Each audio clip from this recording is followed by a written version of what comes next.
Christopher Titus, and this is the Armageddon Update.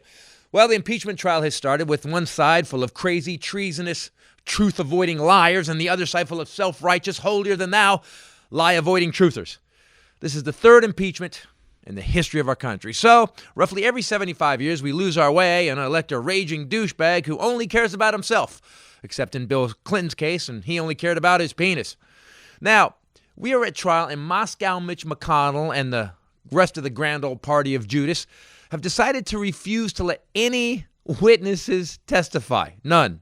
Zero. Zilch. Goose egg. You know, if you're innocent and it was a perfect call, wouldn't you want like 100 witnesses to testify to prove how innocent you are? And if you're guilty because you extorted an ally with $350 million of our tax money, and when they take you to trial, you get to just stop all the evidence? Can I please get this deal next time I commit a crime? God, I'd love to be that criminal. Don't be naive, people. The coup to take over America is halfway over. Sweet Potato Hitler has put his henchmen, Pompeo and Barr, in place. Consigliere Massacre Mitch McConnell is point man and shutting down the process before it becomes a fucking process. The rule of law is dead. The morality and truth America says it stood for is gone, given away to a pillow-fisted daddy's boy that couldn't sell water, steak, or vodka. A reality television star clown who bankrupt casinos. Yeah, he always hires the best people, though. This is his lawyer, Jay Sekulow. Now, when they showed him on the screen at the impeachment trial, his legal resume was extensive. Number one, he represented the president in the Mueller hearings. Wow, that's pretty impressive. He was also the host of a radio show. That was his second qualification for the lawyer representing the President of the United States. And now it gets weird. As they were listing his lengthy legal resume, number 3 was plays drum and guitar in a band called the Jay Sekulow Band, which is a horrific name for a band. I mean, you could have called it the Bad Lawyers or the Plain White Briefs. You could have called it Head Counsel in the Lawsuits. Anything else but the Jay Sekulow Band. Here's a clip.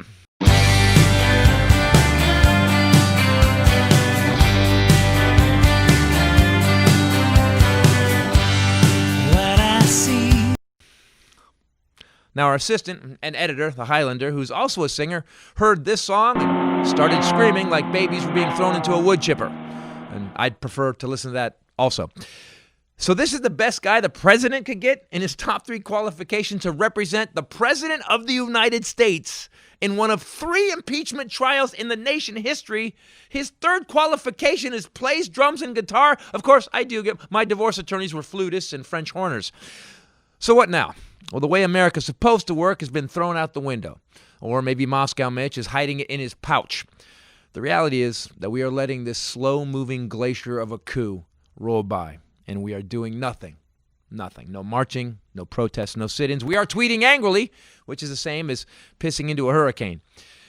If you want to know what happens when good people stop standing up against evil, when they stop standing up for truth and for the rule of law, if you want to know what happens when criminals run your country, ask an 85-year-old German.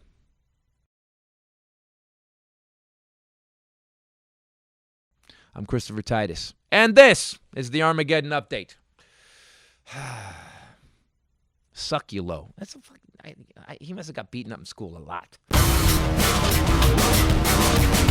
Everybody, Christopher Titus Podcast. So we almost didn't get started because we'd already started. With me, as always, is the lovely Bombshell Ray. What's up, people? And people, the guest we have today is one of the most brilliant comedians I've ever seen from the day I started comedy. He don't look around. I'm talking about you. He is one of the smartest comics I know. He is an improv genius, on top of being able to write some of the best comedy. And he gave me a joke when I was 20 years old that I used throughout the entire run of No Morocco's Bleeding. Ladies and gentlemen, Mr. Greg Proops. Hello, everybody. The genius. What was the joke? Hi, Christopher. I didn't know this. I remember it. He came up to me. So the bit was I stopped drinking because I fell into a bonfire. And I did it at Rooster Teeth Feathers in Sunnyvale, and Greg was in the back. It was an open mic or something, whatever. And he goes, hey, the joke is falling into a bonfire is a one-step program. And I was like, it's so funny. That was you? He was the first guy. 1968. Yeah, 19. We were the Beatles. The Beatles were. We knew Yoko was fucking things up, but we still hoped nothing. And I remember thinking in that moment, it taught me something. And he said, I think you said it. I said, wow, why are you giving that to me? He goes, you'll give comics gifts too. You said something like that. And so now, whenever I see a comic and I come up with a great joke, I'm like, hey, look, man, I learned a long time ago. You'll get, sometimes I've gotten gifts from great comics. And I go, here's if you want to use this line.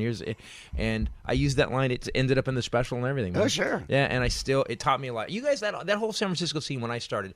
First of all, let's talk about that first. Yeah, people want to know what a raging asshole I was at that time. We always, Jake Johansson already told us. So. Jake Johansson goes, I go, so tell me about me then. And he goes, you were a lot. Very intense, and he said he had no problem just coming up to you and going, hey, that gig you just got, give me the contact info. And he said people were like around him a lot. Still happens, by the way. Oh yeah.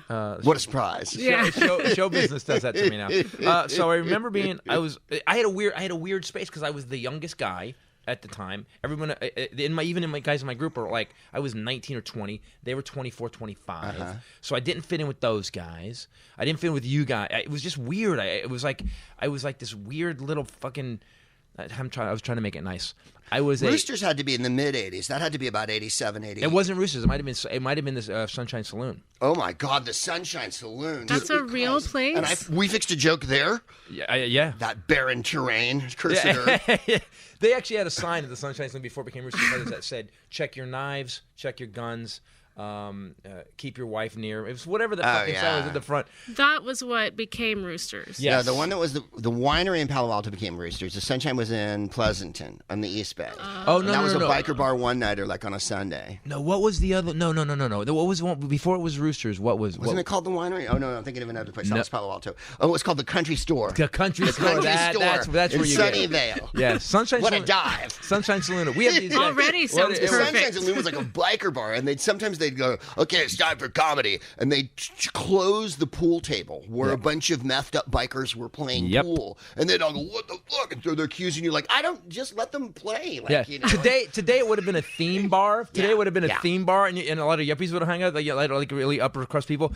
It was really a fucking biker bar at that time. It was hideous. And they would do comedy there. Yes. It was a one-nighter. I did a routine about it for years in the Bay Area ago. They served beer in buckets, which they did. They served beer in buckets. I go because, in order to use a bottle or a can, you have to have an opposable thumb. And and so I remember doing that. And then finally I got to go to England and do Who's Line. And I don't know if you remember Jim Harris from San Francisco. Yes. Me and Jim Harris went to do that place. And I remember I drove him there because he never had a car. And on the way back, I remember saying to him, this is the last time I'm doing this fucking shithole. Yeah. I've been to London once. I can see the future. I'm never, ever, ever coming back. I've had guys threaten me in the parking lot there, you know, because you made fun of them. Like, you had to be, Yeah. Yeah, you could. It was get just horrible. And it was also wasn't. It was free too, as I recall. I don't think they paid. Wasn't the great setup for comedy either because there was a bar in the middle of the room that 30 or 40 people sat behind and watched you through hanging glasses and whiskey bottles. And that's where I started. So girl who's been touring with me for a long time. You did 2 gigs that were horrible. You did. I would say last night. Last night, okay, I'll give you last night too. Although I didn't fear for my life at any of them. Yeah, we did. So I was I remember coming. All I cared about was comedy. I didn't give a shit about anything else. All I cared about was just fucking. I want to do this more than anything. And my entire life was dedicated. You guys would go out after the comics, and I would go home, and I would just sit down and write and bang out jokes and I didn't hang out with anybody. And I guess looking back now, I guess I seemed like psycho, like a weird free, you were going, like a weird free radical, a little wound up. I think is how I would describe it. Yeah, you didn't know my father. We did it exactly. If you didn't know we did a gig together in Santa Rosa, and I think you were the headliner. I think you were the headliner. It was like me and you and Schuber or something. Anyway, you forgot that you had the gig, and the promoter rang you at home, and you had to make your way all the way to wherever this was, and it was like an hour and a half from San Francisco. Was it Jeremiah's? I want to say it was in the North Bay. Okay. And so, of course, I poisoned the crowd against you for like a year, right? Before you got there, I'm like, now he's going to get here. And what I need you to do when he gets here, and I set them up. I vaguely remember this. I had them like, they had organized heckles and like, you know, just for my own amusement. There was some booze going on. Yeah, I remember I had this. to fill like a year before you came. So I did my Aka, did that. Then you came on, and you might have even been in like street clothes because I think you'd literally just jumped off your couch and drove like a madman to get to the thing. And you made it. Yeah. And you fought and you fought and you fought with them, and then you fucking turned them over. And I remember you on stage going, "I got you fuckers." It took me 45 fucking minutes, and and they fucking stood up. And then I came up to you afterward. That was good, man. You know, I fucked with you pretty hard. And, but that was good. I love that. Even Slayton, all those guys, man. You, Slayton, there was something in San Francisco that doesn't happen. I think Boston had it for a minute, but this comedy doesn't have that anymore, where there's just a bunch of guys that turn on the young guy and goes, "Hey, we're gonna make your life a living fucking hell. We're gonna haze you for a long time, and then you're gonna be a great comic." I'm not saying I'm a great comic. I think I'm a pretty damn good comic, but a lot of it has to do also creativity. Man, you guys are so creative in San Francisco that you had to be. I remember watching Hutch would come in, and if you were shitty, Hutch, remember Hutch? At the Punchline. All right, boys and girls, it's time to start the show. And but he would also, if you just got up there, even if you killed, but your comedy was shit, you're not making a list. Write better. He did freaking flat out tell you to your face. Wendy. And Tom Sawyer was even more profoundly insulting about your comedy if he didn't like it. Yeah.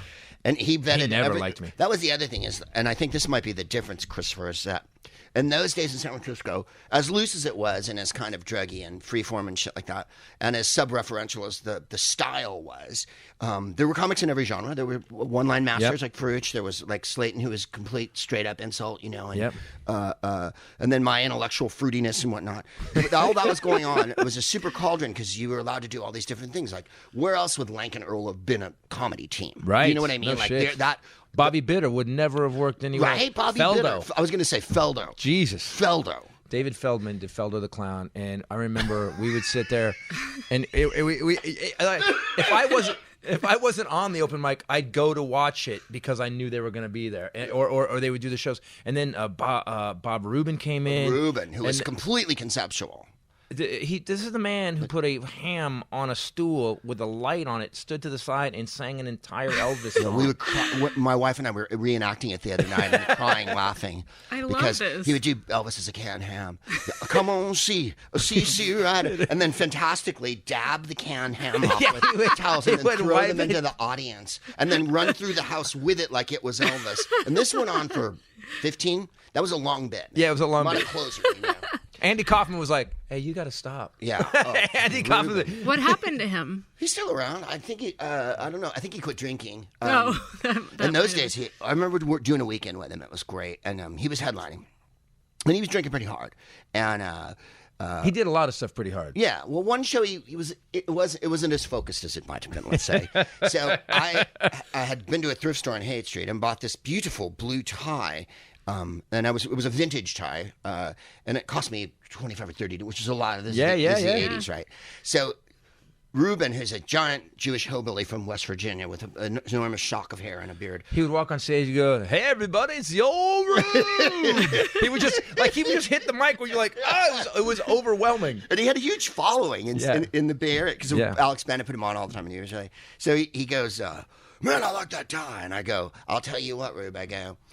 Keep it together for the next show, and the tie is yours. But you got to keep it together for the next show, right? Don't have 8 whiskeys, right? So he fucking coffee, right? Gets up there, does his act, bang, bang, bang, bang, bang, kills it, right? Yeah. And I go, "The tie is yours. Give it to him." Next set, he goes up, he's wearing the tie. Fucking takes the tie, dunks it in the coffee, spills shit all over, and like just fucking. Oh my just God. Desecrates the fucker right after I've given. Oh my God. You know, this is pretty good. Bloop, bloop, bloop. And I was like, "You fucking dick." He had to, you know. That's the destruction of that. Well, I don't know. Well, there's a lot of guys that like that. I want to ask something really quick, because you started to say something and you said, "I think that's the difference about the hazing." Is the hazing, whatever it was, like Slayton did it to me and Will did it to me too. and all these people. It wasn't in a destructive, I want to crush you, don't get in my way, you'll never be bigger than I am way. We literally all still know each other, and we're all still friendly with each other. And this is 30 years down the line, so this isn't a made-up thing. We actually loved being in it together. There was hardly anyone that anyone really like hated that was in the group. Other times, outsiders would come in. I was annoying. I would agree. But I was annoying too. I was obstreperous. I took people on. I wouldn't let people lie. Like, you have to let people lie in life. People have to be able to live with the fabrications they make. In my 30s, I was just the biggest cocksucker because people would go like, I remember seeing Provenza in Edinburgh, and he was doing that show on Comedy Central, Comics Only, or whatever it was. Yeah. And it was some cable thing. And, casually, we're in a bar together in Edinburgh, and he goes, hey, we tried to get you for that show. And I went, no, you fucking didn't, because I'm fucking available. And if you tried, I would have got, And like, why? Why? Why not just go, thanks, Paul? Yeah. Can I get you a beer? Right. And now I would do that. Right. But then at 35, the world, yes, and me, we were going to grapple, Well, I'm glad you've kind of let some of you don't stand up to things anymore. Good for you.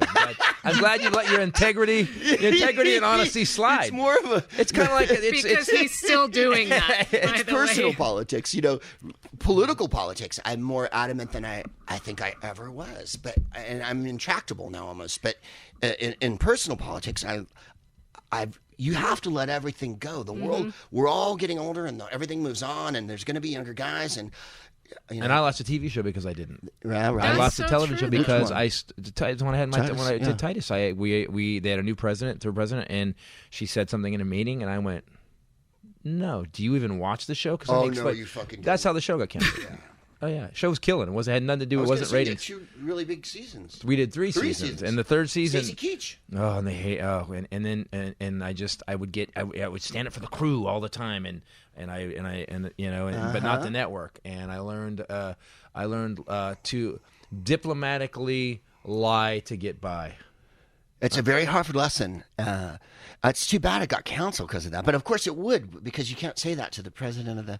who said it? Robert Town? You can't say that to no, the president. It's not. You can, obviously, and you feel better. But then they fire you, and you're like, well, fuck, now I don't have a job. Yeah. If you tell your boss they're stupid long enough, they will fire you. Yeah. Turns out it is true. Interesting. Your personal politics relax and your political politics amp up as you get older. That is so true. I'm way more of a feminist and way more of everything than I ever was. I'm a screaming ass liberal now, and especially in the face of like this whole both-sider bullshit where they go like, well, both sides, when the other side's Nazis and they're anti-Semitic, homophobic, misogynistic, racist pigs who want to put children in prison, then I'm right and they're wrong. Yeah, and keep the poor. And like no, it's like both sides. I have a buddy I get bigger. One of my best friends who I love to death. He's come on man, they're both all corrupt. I go.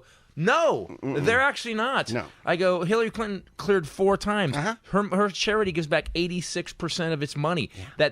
And I go, Trump took kids' cancer money, took it. And so it's not the same. They're not equal. They're not equal. One's a bunch of assholes. One is now. I will say we are at times self-righteous, self-righteous, and holier than thou. I said to my wife, "We're the smuggest white liberal couple in the country. Absolutely the smuggest white liberal." I wrote couple. a joke in my news. I'm rich, and here I am telling you what to do.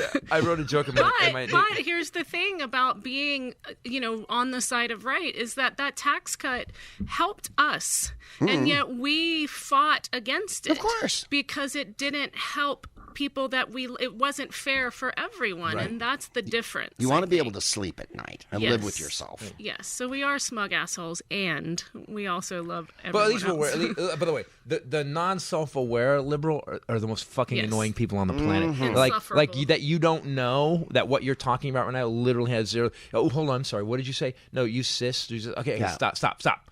You can tell where my heart is. I don't mean to say anything. And I wrote a joke in the new show about why I said my son, I was talking about disciplining my son. And I go, we took him up to the snow, and I made him start to snowmobile on his own, which is the whitest sentence I've ever said. Hey, but not the push button. He had the like in the slavery days. So We get it, in man. the slavery of snowmobile. So anyway, Proops and Brakeman, you started with a team. Oh, golly, yeah. No, I want to talk about this because I was around for this. Yeah. So Proops and Brakeman was a team because her and I, after her second special and my next one, my 10th, we're going to actually we've already done it once. We've gone on stage again and work together. Oh, you're going to do a little double act? We're going to do it, yeah. We're going to do it. Say, Chris, yeah, Ray. Did you take a shower? Why is one missing? Yeah, we're not people.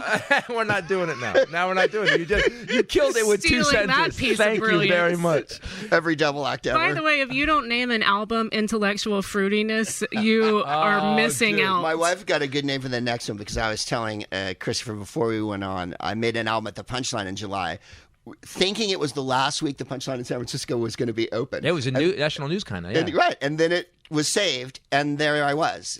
And I intended only to talk about the album, right? So, or the Punchline rather. So I improvised a whole album about it, and I did a scenario where the Punchline, the evil people meeting to destroy it and all this jazz. And so my wife the other day comes up to me and goes, "I thought of a name for the album because I've been thinking, what do you call this? Right? That you improvise an album after a club closes? How do you explain that?" And she went, "Elegy for a club that's still open." So that's what we're going to call it, I think. And now, ambush adverts. Look out. All right, so we have to self-pour some stuff right now. Harry's razors, right? Harry's razors. Is it Harry's razors? You are 100% Because that's the only razors that we whore on the Titus Podcast. You know, that's right. It's the only razors that we use as well. I cannot. Okay, so again, I shaved all the nether regions. And here's what I like about it. 5 blades. I knew that because I heard when you walked, squeaky, squeak. Yeah, my taint is squeaky. Yep, every time he walks, we all hear it. But that being said, I didn't shave today because we're going on the road tomorrow, and I always shave before, but I only shave. Here's what I do, guys. I shave the day we leave, which is Thursday. I don't need to shave again till like Sunday. Yep. And so I do it once a week on the tour dates. Harry's razors, 5 blades, German factory. Tell me the deal now. You can get $5 off trial set, which has everything that you need: 5-blade razor, weighted handle, foaming shave gel with aloe, and the travel cover. All you have to do is go to harrys.com/Titus. harrys.com/Titus. Face the day. Best razors in the world. Just try it. Go look at the new products. Guys, I will tell you this. Look, you're going to blow less than, what, $12, whatever, if that. And if it's not what we say it is, call me. And I'll read your horrible rant to me. It's the best razors I've ever used. Harry's. 100% quality guarantee. Do it. That was an ambush advert. And now back to the Titus Podcast. That's what we're going to call it. Because the lesson was way too on the nose. It was made in the middle of this term, before this last year, the resistance. I want everyone to know where this one's coming from, because 4 or 5 comics made albums called Triggered. Yeah. And they're all white guys, and they were all upset because people are upset because they called them, like, how come you just can't call everyone a horrible name? Because it's impolite, one. Yeah. Yeah, impolite. That's the base. I like that's where Greg starts. Level. Yeah, because it's impolite. Can we start there? Listen, at the very basis of it. And Secondly, if you keep going, people end up in cages and dead. There you are. Exactly. So if you don't even let it get impolite, it doesn't go there. Oh my God, it's just so. So, Proops and Brakeman, we started in San Carlos, where we're from, and then we went to college. What year? Oh, this is the 70s. Okay. I met Forrest. I met Forrest when I was. You don't seem that old. 7. Oh, I'm 16. Wow. I met Forrest when I was 7 or 8, and then we became best friends in 5th grade when we were like 10. And we had this really groovy teacher who just passed away, believe it or not, named Mr. Haggard when we were in 6th grade. And this is where teaching is so pivotal unless you're a Republican. Mr. Haggard would give us, like, he had the advanced, which I think we'd stopped calling slow, fast, and middle. Right. When I was in 2nd grade, I was in a fast class, and there were people in slow It was actually called slow. Love that. Called openly slow to children to let them know they were slow. Which is like, can you imagine the horror of this? I was track 1. 1960. Hilarious, but yes. Yeah, it is. They changed it to track 1, track 2, track track 1, 3 right. by me, but you knew who track 3 was. Yeah, you knew who track 3 was. They were the ones who were reading poorly. Yes. Who's probably had everything going on at home that no one was bloody talking about. Right. Anyways, so our teacher, Mr. Haggard, realized he had a group of hyperactive, intelligent, fucking 11-year-olds. Right. And so one week it was, we're going to write a radio play. One week we're doing a theater piece. The next week you have to fill this composition book with all these different things. The next week, basically, we had to get up and perform for him all the time. We had to write things for him at 11. So the whole class would be like a bloody writer's clinic. Everyone's sitting there, and we all paired off, and he let us go with the people we liked. So I remember Joel Beaver, the names from grade school, and Kenny Green would always work together, and Forrest Brakeman, and Proops and Brakeman and I would always work together. And Forrest wrote a play about Mark Twain, and where a ghost came out and haunted us, and I mean, like, way over your head. Mm-hmm. And I've never forgotten him for any of that, because he never put us down, and there was no slow class. And one thing was this composition book, and we had to fill it up with, and there was a list of topics. And he said, you may approach these any way you wish. They can be an essay, a story, a poem, a picture, like the... And he goes, and whoever does the best one, I'm going to buy him an album. What album do you want? And so he came around to each of our desks, and everybody said the album they wanted. Like, you had taste in music. And I went, I want Creedence Clearwater Revival. And he went, Cosmos Factory is the best one. I went, I'll have that one. And of course I didn't. I was overconfident and I did not win. I can't remember who won. Oh, and Alan Levy went to my grade school, who became a Hollywood producer. And produced the Mike Hammer series that Stacy Keach was on before the... because of this teacher, it's weird, man. It's so weird that you get it. I think we can all track something back. Anybody who became this can track back, because everyone tells you don't fucking get a job, fucking lawyer. Get the fuck. What are you doing? What are you crazy? Stop talking. My dad, I was a comic for 5 years, and he goes, "You never said you want to be a comic." I said, "Dad, I told you at 5 years old that I was going to be a comedian." And you didn't. I said, "Yeah, I did." He goes, I didn't think you would ever do it. And it was weird how. But I had two teachers, Mr. Hofford and Mr. Bryant, who were just like, "Let Chris talk." In school, and those are the guys that basically created your life, kind of. You have to be ready for it. I mean, when I was really little, I was really short and shy, and the same squeaky voice and spectacles. You're not exactly a specimen when you're like 8 years old and you're 4 feet tall and have glasses. And kids are so nice. To kids each other, are marvelous, so, aren't they? My name's Proops. Imagine how kind and understanding they were. Oh man, no one ever made fun of me. Nothing. No. And being really short and squeaky voice with glasses. No, it was lovely. It was like being born on the wings of tiny angels through grade school. Children are marvelous. I was 6 feet tall almost when I was so you were already as tall. Oh, yes. Yeah. So you were, hey, how's the weather up there? Yeah, lurch or grasshopper, they called me, And you had also, your mom would put your hair up in things, some pictures. My mom would home perm me. Wow, that's awesome. Oh, right. So you and had a one perm side and you were would giant. take and one wouldn't. Yeah. But the front really took, so it created this sort of wind. Yeah, yes, very poodle. poodle. She looked like a groomed Jewish poodle, actually, up here. Yeah, it was really a lovely time in my life. Kids are just nice. Proops, they are, man. Wow, I didn't even think about that. You just get thrown to that Proops and Beaver. to that petri dish of So school. funny once, we were at the Walnut Creek Punchline, and you said to me, you should say, you're probably wondering where the crickets are, right? That I should open with that as an opening line. And then I looked at you, and I went, Chris, I'm not doing that. And you go, yeah, but this is coming from a guy who does an Opie joke to start. Because he used to, he had an Opie joke. Yes. Oh, no. He had an Let me joke for a show you how long shitty time. I was in comic. Ready? By the way, I know what you're thinking. Boom. Gotta remember, I started. I know what you're thinking. By the way, Is it me? I wrote that in '83. I wrote that in '83 when it was still hacky. Yeah. Someone that went up in front of me last night did the I know what you're thinking. Yeah. And I just thought, I'm the illegitimate love child of someone and someone. I did. Richie Cunningham and Elroy Jetson had a baby. TJ Markwalter, who's his fantastic. CJ, who's his agent, he was his first client. He said, I remember getting this VHS, watching it in the basement of this apartment room that I was renting. I popped it in, and he said, I know what you're thinking. And he said, I thought, brilliant. And he signed him instantly. They've been together 35 years. That's fantastic. The weird thing is about that is that, like, I look back, like, so what happened with me is that, when I wrote Norman Rockwell, I did shitty comedy for 12 years. And I got to what we were talking about earlier before we started. There's a thing that comics have, and she's getting it now while we're filming her special, where you wrote these bits, you did them way too long, and then you you're in front of the audience, and that's your next bit. As it's coming, like this fucking ticker tape, you realize, oh fuck, I don't want to do that. I don't want to say this. Oh god, I don't want to. I'm so tired of it. Yeah, and so I was going to quit comedy. I was going to quit. I was going to open a body shop. I'm good with cars, and I wrote, we need comedy to get rid of our desire to kill. This one bit where at the end of it, I'm screaming at the audience, stabbing my boss in the chest, knowing they were going to boo me off the stage, and they went batshit.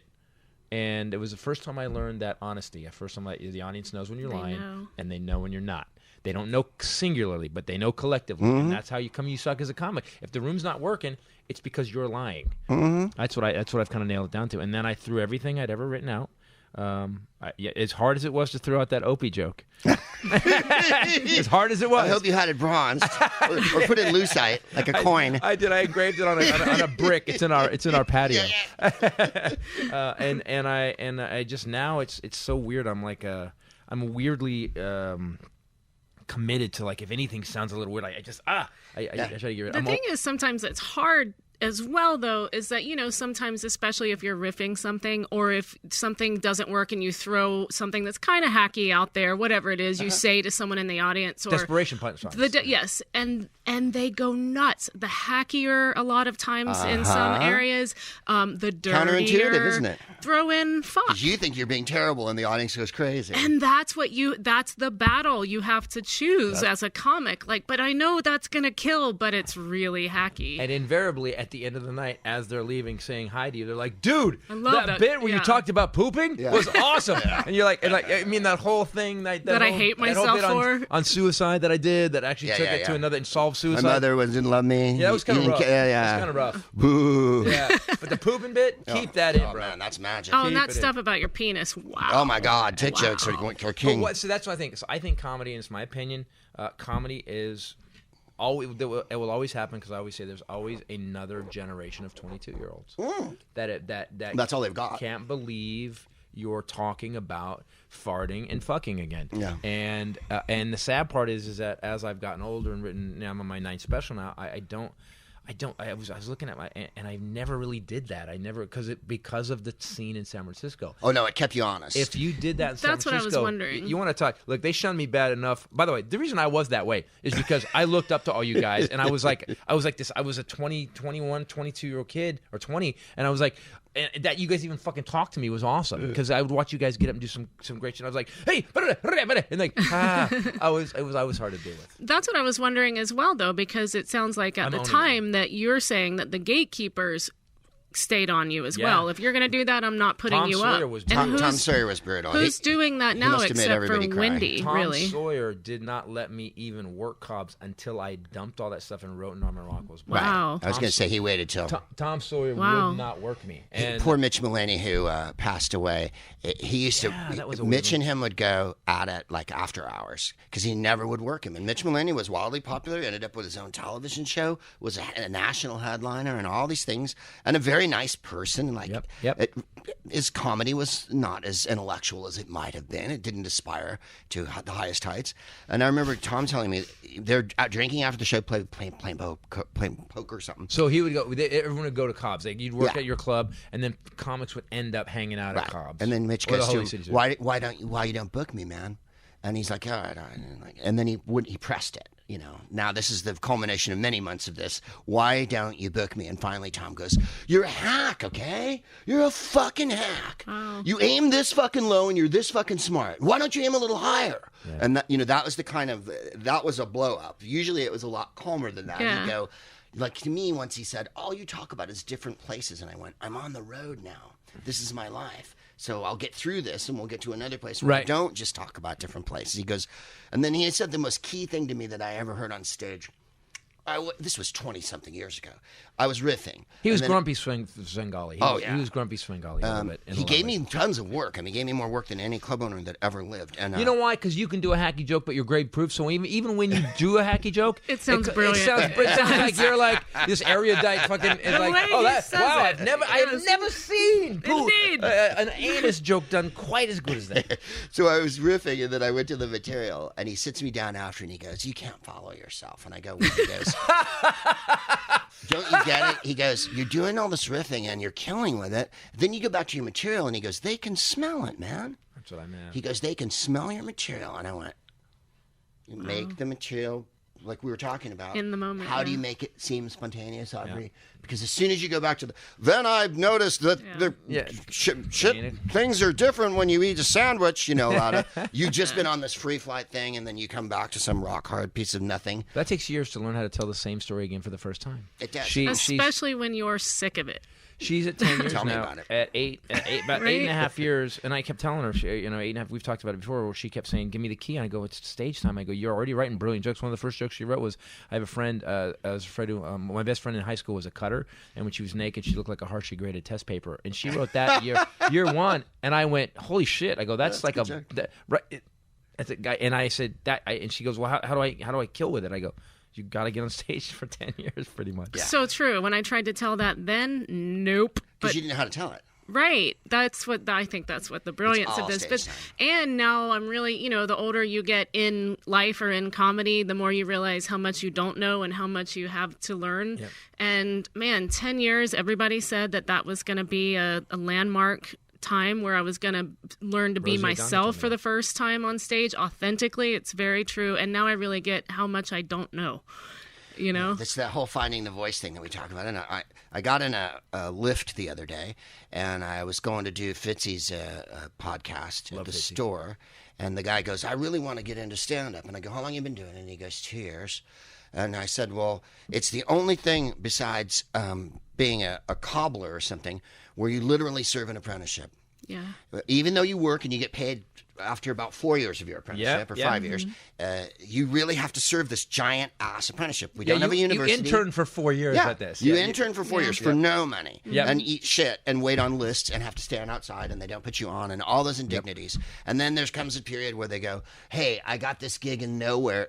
Here's $25 and no gas." And you're like, "I'm a professional." And then the period where you start to make $350 a week and you're like, "Fucking, I'm never quitting this." Yep. And then when you make $700 a week and you're like, and by the way, I don't think these prices have gone up in 30 years. No, they have not. They haven't Which is changed. terrible. Feature money is still shit. Feature money's still It shit. went down. I used to run 6 Funny Bone comedy clubs, and that's So how she's I on the met other side him. of it. So that I was on the other side of it, and we paid exactly then in 2002 what I get paid to feature now. Unbelievable. Exactly. I the don't same. see how they get away with it. It's murder. It's just murder. Well, there's no, you have to take the means of production into your own hands. And I think that the last 10 years have been cataclysmic, obviously for you, because you've really done it. But for a lot of comedians, me in a smaller way, in so much as I can make my own albums and my own podcast, and I don't got to dance for the man. Yes. And there's no fucking meetings, and nobody named Josh who went to Harvard tells me what's fucking funny when they're wearing a fucking... 23-year-old Joshua went to Harvard. Right? Red Sox baseball cap This looking is at me. exactly. I've heard this same almost See, word for word. It's the best part of your life. I'm old now and I don't care. So, Stop caring. Yeah. and before we started, Christopher said to me, the one thing you can control is your comedy act, and it's the thing we all come back to. I get frustrated with stand-up, and I don't want to do it, and then I want to do it, and I've never quit it, though. Warren Spotswood, who you may remember from San Francisco. Oh, my God. I'm bringing up a lot of past comedians who are in the heavens, but Warren was a very gentle and wildly erudite comic from the South who did an outrageous act that didn't reflect at all how smart he was. He was kind of a manic, crazy person on stage. We were upstairs at the Holy City Zoo one night, and someone said, "You know what? I'm fucking quitting, man. I'm quitting. I'm sick of it. I'm tired of the thing, and I hate this." And he goes, I remember him saying it to me, "Take a year off if you have to, but never quit and never tell everyone you're quitting." He goes, "You don't quit this. Yeah. This is the mafia. You don't quit it." You also sound like an asshole when you say, "Yeah, really? You got up and talked for 30 minutes? Really? You gonna quit that? We beating you up with that?" Dave, I did Damon Wayans' show one time when he was doing that cop show, and he pulled me aside, and we had this conversation about comedy, and he just said, "Don't ever quit stand up." No. He goes, "Eddie quit, and he never got it back." Isn't it true, though? Yes. And the funny thing to me is, like, Seinfeld, after 9 years or however long his sitcom ran, and they offered him $5 million a week to keep doing it, And he went, no. And the first thing he did was go back and do stand-up. Yeah, and he hit the road hard. thing- And he ate it when he first did it. You saw the movie. Like, there wasn't, Yep. it's not all fucking sweet cream roses out there. You still Yeah. got to prove it. You're Jerry goddamn Seinfeld. Walks on stage, there ain't nobody in the room who doesn't know who he is. And he Yeah. still ate shit. Gary Shandling. That's the problem, though. That's why they're trying to pay Eddie, what is it, like 68 million or 30 something to come back. But how do you, as Eddie Murphy, go on stage and eat shit? And how long would that take to get it back? We're off for year. 2 weeks, and I'm like, I don't know A my year of act doing anymore. 200 shows. It's a muscle, and you've got to exercise it, and it is. You have to do 200 like shows. every good comic will tell you that in order to put the hour together, it's work every night, and then fix. As Stanhope once said to me, I don't fix anything till it's broken. Like when it stops working, then you're like, what the fuck happened to this bit? Yeah. And then you're like, That's weird, isn't it? That makes me insane. Got to fix that. Must rewrite, must get rid Yeah. of, Used to kill, now nothing. And then Will Durst said to me, and God bless him, Will had a stroke in October, but he's recovering. Another great guy gave me jokes. Oh my God! See, Will Bought was, jokks from me too. Will was the San Francisco, like Slayton. Slayton wasn't a mentor. Slayton was someone I looked up to because he had two qualities that that can't be taught. Like, there's that whole Zero fucks. zero fucks. Yeah, we Like, you we live can't- 4 houses down I from love them for him. a while. You can't. It's not a matter of like him coming up to you and going, "You mustn't care what the audience thinks." That never happened. He'd just get on stage and go, "Let me ask you something. You're wearing that pink shirt. If you were a black guy, it'd look cool. As it is, you look like a fruit, right?" And he just hammer So the Slayton. crowd into the ground. And then he would never smile, and he'd patrol around that stage with a vodka. Yeah. And I'd be like, Yeah. I'd be 22 years old and like, oh my God, how do you do that? How do you get to the point where you literally are just batting people? And they're like, oh, hit me more. And then, Yes. And then He had I heart said, of gold underneath right? all I of said that, though. he was Lenny Bruce without a conscience, right? Like Totally, So instead yes. of no having social- instead of having like the conscience, because Lenny Bruce has this giant conscience and he's still derogatory. Like Bobby's just simply derogatory, Yeah. but really lovable. And then Durst is the one who taught me like everything, how to approach comedy, how to dress, how to. I said to him, I got this joke and I don't do it anymore, and I just chucked it. And he goes, never throw away material. He goes, keep it, always keep it in the book, remember it. You don't have to do it, but one day that joke will come back in another form and you'll be able to use it again. I go, isn't that recycling? He goes, it's our craft. The craft. Well, I mean, Wow. Springsteen, something Springsteen said recently. He said, Nils Lofgren is a friend, and he said, name drop. He said, he goes, Bruce has songs that he wrote in '79 that he didn't record, that he keeps them in a book. Oh, now this song's ready now. This song is baked long enough. There's a joke that I wrote years ago about my great-grandparents when I lived with them for a while that is in this show. I wrote it for Norman Rockwell. No, I wrote it before Norman Rockwell's bleeding, and it died. And then I wrote this show about my great-grandparents, and I go, oh, fuck, I forgot that joke. And it's in this show now. I wrote that joke 25 years ago, 26 years ago. And it's funny because you... And now, ambush adverts. Look at it. Who's our next advertiser? Also brought to you by a new advertiser, Stamps.com. Who we are now using when we send our DVDs out. If you want to get a Christopher Titus DVD, guess what? It's going to have postage on it from Stamps.com. You guys got to go to their website. Awesome. Again, feeds right into my agoraphobia. Awesome. You don't have to Stay go at anywhere. home. No, you don't have to go anywhere. You print the postage from home. It's amazing. You have your own account. It saves you time and money. You don't have to go wait in line for 1,000 hours at the post office in LA. I'll tell you that. Or you don't have to have you can print it online, right? Yes. So you don't have to go to so it used to be the post office had to bring you a thing, and that's how you printed the postage out. Even if you had a business, but now, guys, with your small business, you can just go to Stamps.com, print out your postage, put it on your stuff, boom, done, easy, quick. You can do it at midnight when you remember that you had to ship something out. 2 a.m. after a couple drinks, and you're like, oh, crap. I forgot to send grandma her stuff. Oh, God. You use this for Christmas. I do this. I do She left everything. your medication. Oh, God. She left your medication. I was supposed to send it yesterday. I hope she's okay. I get Stamps.com. I sent it. I shop online for Christmas so I don't have to go out in public. And then I print the postage from home, Stamps.com, put it outside so I don't have to see the mailman. Boom, Christmas is done. Doesn't that sound jolly? People are going to think I killed you because you don't go out in public.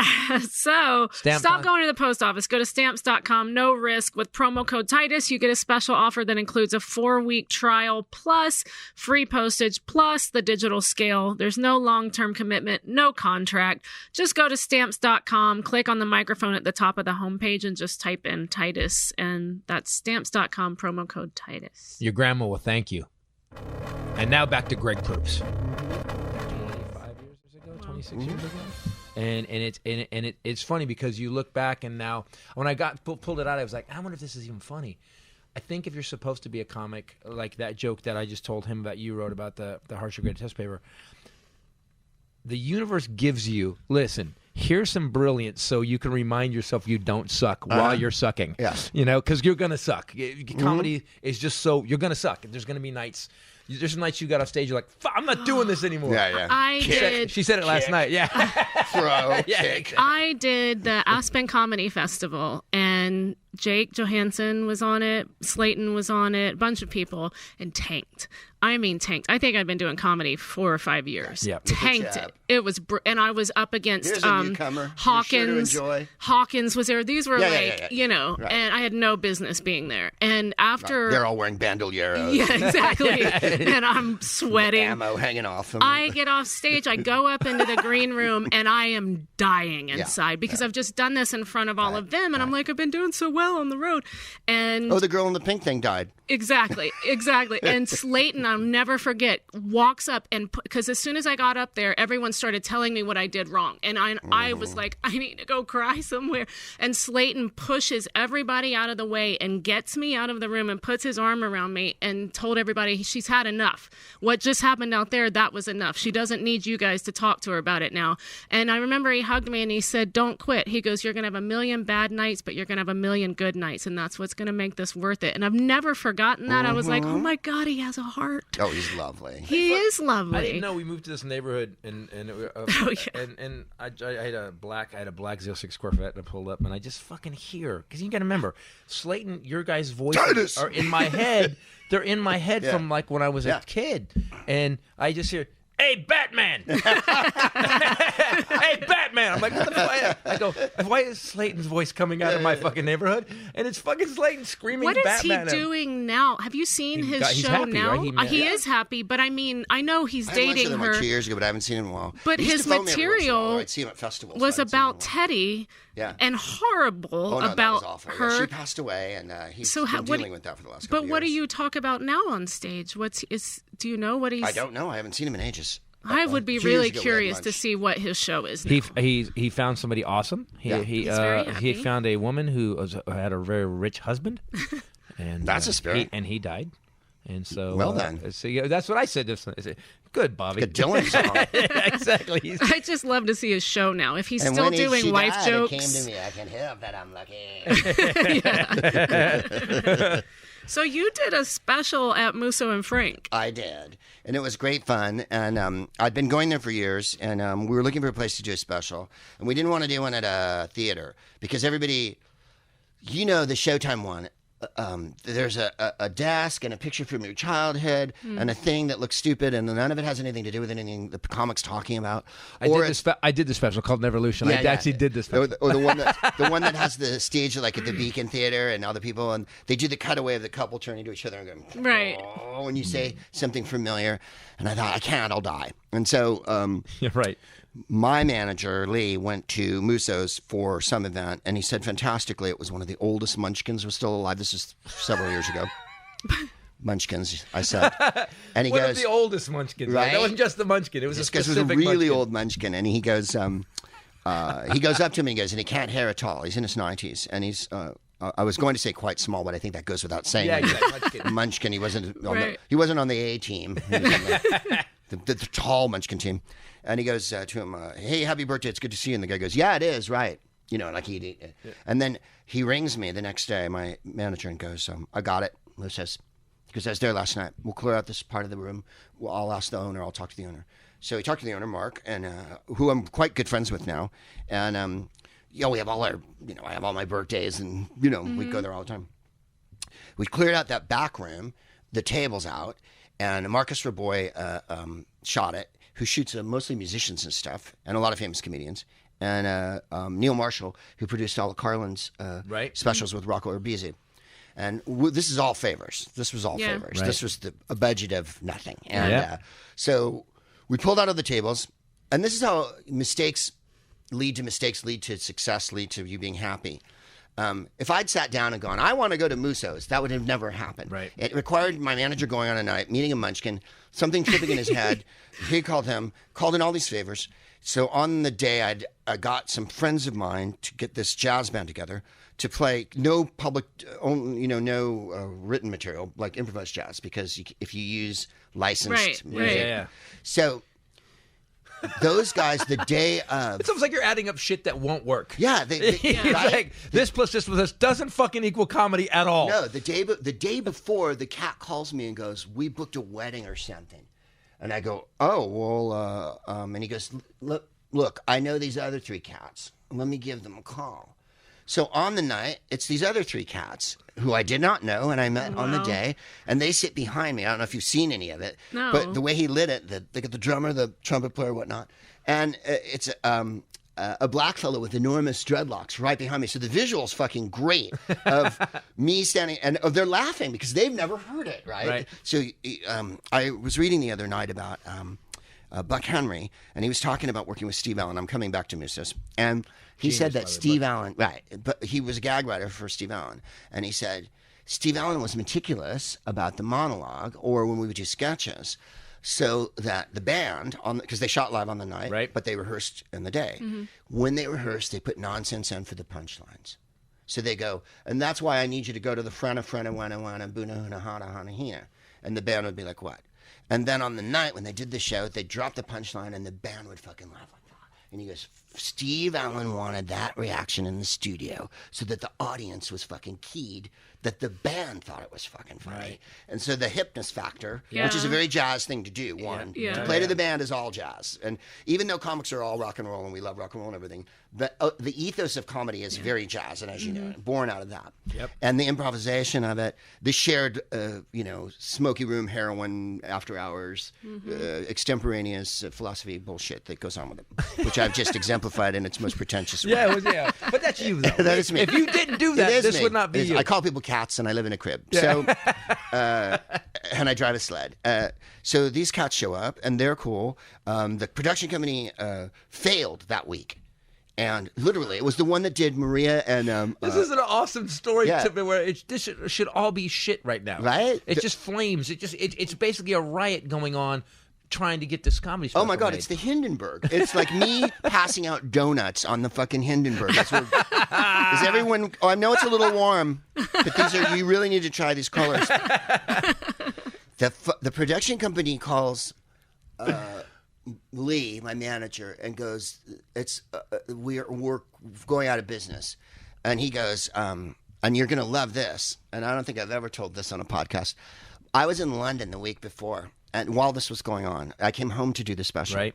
And I was doing stand-up in London at the Soho Theatre. And my mother passed away, right, in the middle of it. It wasn't a tragedy. It was a tragedy. She died, but she was 93. So it wasn't like as big a tragedy as it might have been. I don't know how horrible that sounded, but as Durst, 93. Hey, yo, as Durst said to me, he goes, "It's a triumph, not a tragedy." Yeah, if I make it to 93, I'm done here. Yeah. So my mother passes away, and I do a show that night, and then Lee calls me the next day and goes, "Look, the company just called and tried to fucking pull on me," and he goes, and I said, "All right, Greg's mother just died. Why don't you give him a call and let him know you're not doing it?" Yeah, he, and I could tell. On the one hand, he was mortified he did it. On the other hand, as managers are, he was proud. Yeah. He was proud that he played the biggest card. Yes. This is all Jews. Yeah. So think about it. Wow. Yeah. These guys were Jews, and he goes... It's an A-bomb. You dropped an A-bomb. He goes, his mother died. If you want to call him and tell him you're not doing it, No, call him. He's in London. I'll give you his number, So they went. Then the owner. We can't call Greg. Right? His mother died. Yeah. Get the cameras. We'll do this. Unbelievable. The owner called. It literally exploded. So we went from having like a day and a half or whatever, with load in and shit, to that day. So I didn't know retakes. No jokes done over twice, and I didn't really even have it all written, let's be honest. I had a bunch of it written, and I'd been working on it, and then I thought on the day, I want to riff a bunch of stuff here. Wow. So I put in some material. I had some material from other stuff. I wrote some just for there about, Musos and stuff. Because, what was it, Faulkner drank there, and Chandler supposedly wrote Big Sleep there. And the line I stole from Faulkner was... what was it? Time. This is the place where time stops, right? Because Muso's is a capsule with the booths and the waiters. Yeah. The martinis. So anyway, that's how it all happened, and I've never really told anyone that.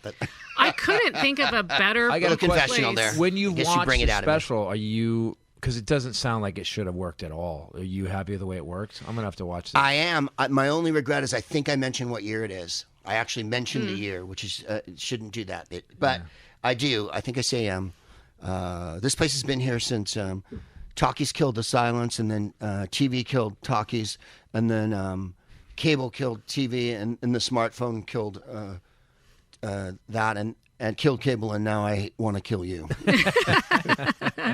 Yeah, we're watching this. Yeah, we're watching it. It's only an hour. I tell an epically long drug story about working for a speed dealer in Burlingame when I was a teenager, and I think that's what really delighted the crew of Musos more than anything else. Yes. Talking about the nostalgia of Musos, because I say, this place was formed out of molten rock and he rose out of the sea, and that the two, by the way, both the guys I talk about in the show are past who worked there, Ruben and, oh my God, I just blanked on his name, and the other one, waiter. Those guys, these are the guys, old school waiters that were there for 100 years. Literally 45 years. And know your name when you walk in. Yeah. And that's awesome. They don't have that anymore. Oh, no. And so anyway, it was kind of me in so much as it's an old fashioned place and jazz, and that's why I thought this is perfect. It's not kind of you. Martinis, people having martinis and the prime rib with the booze. Exactly. Yes, I could not have thought of a better place. Yeah, and my friend Fee Waybill, who's the singer for the Tubes, one of my favorite people, name drops. I love him. Is best buddies with Richard Marx. So they're there for no reason whatsoever. Kathy Kinney's there, and my buddy Jeff Davis. My wife, you can see her. She's sitting in the booth at the thing, and everyone's on camera, and. I really enjoyed it. We keep talking about trying to do another one in a place like that. And, of course, it always ends up being like, well, where's that other place? It also sounds like one of those things you should never recreate. It just right? Sounds like How do I do it again? You can't. You can't do it. Well, I do it at a Chinese restaurant. Is it better? You know what I mean? Because that's what we're talking about. You can only step down from this. Right. There's a Starbucks out here in Van Nuys. It's been around for 30 years. Right? Maybe you could What's go. the Lenny Bruce time when he goes, people talk about good rooms. He goes, if it's a difference between, you're going to pay me $350 to play the Christian Science Reading Room, I'll be at the Christian Science Reading Room. I go, sure. Right. Do you ever go to the Baked Potato? No, what's the baked potato? It's a little jazz spot, and it's on okay. Cahuenga, Studio City, Hollywood area. That Lancashire under the freeway thing, right there on Cahuenga, it's right there. They have done comedy like Galifianakis. I've seen his name up there, but it's you kind of have to get stepped up, and it's nationally touring jazz musicians, and they have jams and they have real bands, but it's hard to get in. A friend of mine was trying to get in, he finally got to play one night, and I got it's a box, a dark little jazz club, and they serve like 30 different types of baked potatoes that are this big, and you're enclosed with all these people around the stage. You should go check it out. This sounds I'd love to. It is so hip. It's so. It's one of those places where comedy. It's almost like it's Tupperware sealed. Like it doesn't. Yes. That's what I hated whenever they open up a new comedy club and I'm booked there. I'm always like, oh man, this first year is going to be a dirty. It's fucking been there nightmare. for years. Yeah. This place Where it is still smells seasoned. like paint, man, and the carpet's not frayed. I always say I told her, I said you got to. It's got to soak up the laughter. It takes about a year and a half to soak up laughter before it becomes a comedy club. It's not right now. It's a Forever 21 that they're doing comedy in. That's what it is up until. And audiences have to be for lack of a better word, trained. Yeah, seasoned. They have to be shown a bunch of good comics week after week. If they're shown a bunch of hacky ones, you'll develop a hacky crowd. Yep. You know the clubs you go to where you're like, wow, who have they had here? Yep. I mean, I'm sure you didn't. We all do it. When you get a booking or they offer you a booking, you look at who's playing that club before you say Every yes. time. And if it's Hacky Hackenstein, you're like, I'm not playing there. Yeah. Yep. Because if it's a puppet and if then it's you, four of you and then a Hacky Hackerstein guys Then you that can I do like, it. then I can do it. But because they need to get the Hacky Hackerstein to they need that week because they yeah, But that's where they make money. There's some clubs I've looked at. I do that. I pull it up. All right. You'll see a comic that you consider a peer or better than you, and then you're like, all right, if they're doing it, I'll do it. Yeah, but it has to be that way because if you say, I remember playing a place in Michigan once, and I don't know why I took the gig, and I remember Lansing. I know this club. You know exactly what I'm talking Yep. about. I know the club. I cried in my car at the Is Taco it still Bell. there? Probably. They were nice. The guy was nice. No, it closed. Good. It was they gave me a car to I think the owner let me use a car or something. You weren't anywhere near it, so you had to drive to it. Yeah. And everybody that worked there was kind of on meth and shit. And I remember smoking a blunt in the parking lot with the It was a staff. It was on meth. yeah. And anyways, it was bad. And I remember going to Taco Bell shit-faced after the show one night, after having done 2 wildly unsatisfying sets, and bursting into tears. I know those in gigs. the owner's car, I and know just those going gigs. like, "What the fuck did I do this week?" Because of my father in my life, I have this weird when I get to those rooms because I trained. You can remember, you guys. I got to where I was getting booked, and I started going on the road really fast because something happened in San Francisco. I think it was Milt Abel came in one day and he just kept saying he was on the road and he goes, they didn't get it. And I made a decision that day. I was like, okay, there's something wrong if you're funny here and you can't be funny somewhere else. Which was a common disease in San Francisco. Yeah. So I made a decision, and that's when long distance costs money. I would have $700 phone bills, and I said, I'm going to book myself everywhere, and I'm going to figure out what works everywhere. And because I didn't want to be that guy, and I remember Slayton went to LA and then he came back really fast after about 6 months. He didn't like it, and I thought, I don't want to do that twice. I don't do that twice. So I also made a decision based on I don't want to become this erudite to the point where I go out of town or I'm talking about San Francisco stuff. And I'm sitting right here.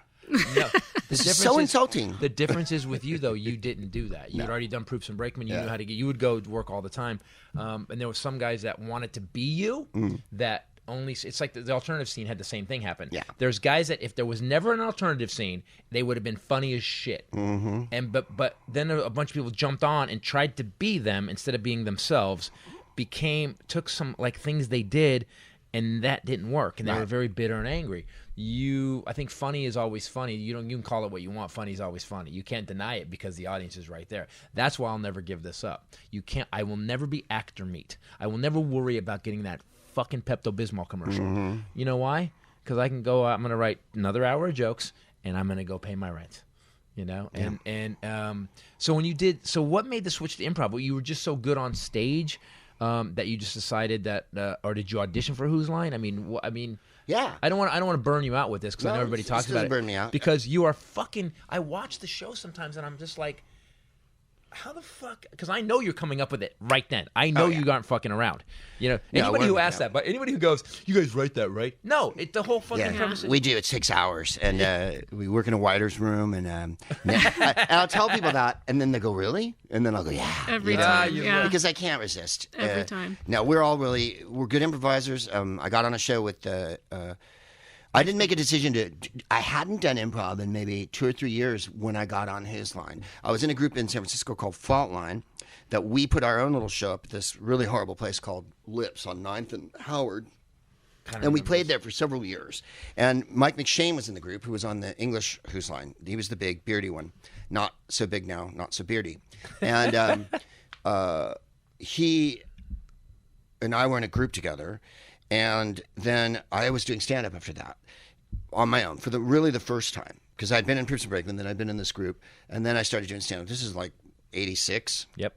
So, because I remember when you came back with that. Yep, I remember. Because I was I was working. I was starting to get feature gigs and stuff, and I was basically beating people into giving me feature gigs. Yeah. Well, you were headlining by then, weren't you? Or by the late 80s, yes. you were. Yes, for Bob Moore and the one-nighter crew. I was going to say maybe that was a Bob Moore gig now that I think about it. Yeah. Bob Moore. I can't pay you because my Coke dealer came by and I made a bet on the 49ers and they didn't cover the spread, so I can't fucking pay you. There was this guy. People don't even understand the shit we went through.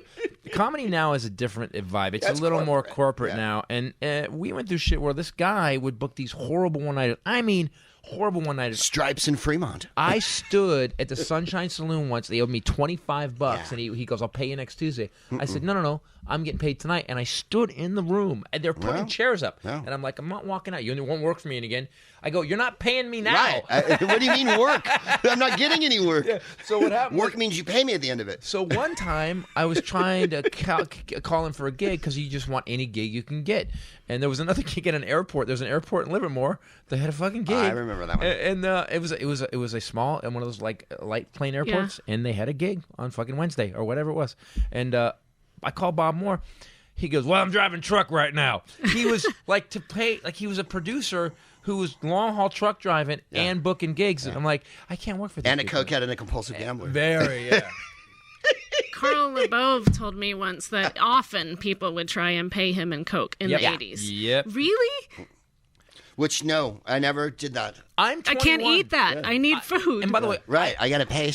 I look like a fetus when I would start commenting. There you go. You want a bump? What? Yeah. Like, I didn't even know the fuck he was talking about. I understood beer, a bump. Right. Yeah, I didn't hang out with these guys. I was right. I was never that cokey, though. San Francisco's pretty cokey, but I've always been a pothead more than anything else. So you would always find me outside getting high. So improv. So sorry. No, I want to. There's a couple questions I want to ask about it. Oh, anyway, I was doing stand-up, and I was with Tom Kinney and brilliant.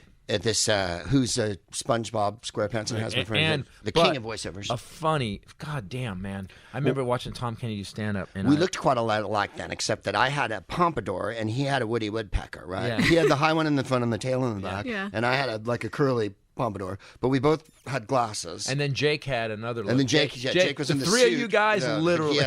There's a lot of guys with glasses. I go back so far with Jake that I remember when he did open mics, and it was some of the same jokes from the first great set, but they didn't work at all, as you were saying when you had the great joke. He would do it's not the guns. It's not the guns that kill people. It's the bullets, because you can't walk into a place with a handful of bullets and go, "I'm going to push these into your head," But he didn't have the delivery yet. So same joke, but without the hesitation. Yeah. The hesitation that makes him Jake Johansson. Right. I'm thinking of this as I'm telling it to you. Yes. And I'm coming up with that. The genius of him wasn't there in the first year. Yeah. And then after a year, he was fucking Jake Johansson. That's awesome. But I mean, that's how old I am. I don't know what the point of that story was. Anyway, Tom and I were playing at this horrible place. You're kind of like you're like if there was a Bible written about comedy, you're the guy who could write the Bible. And I'm never going to do it too.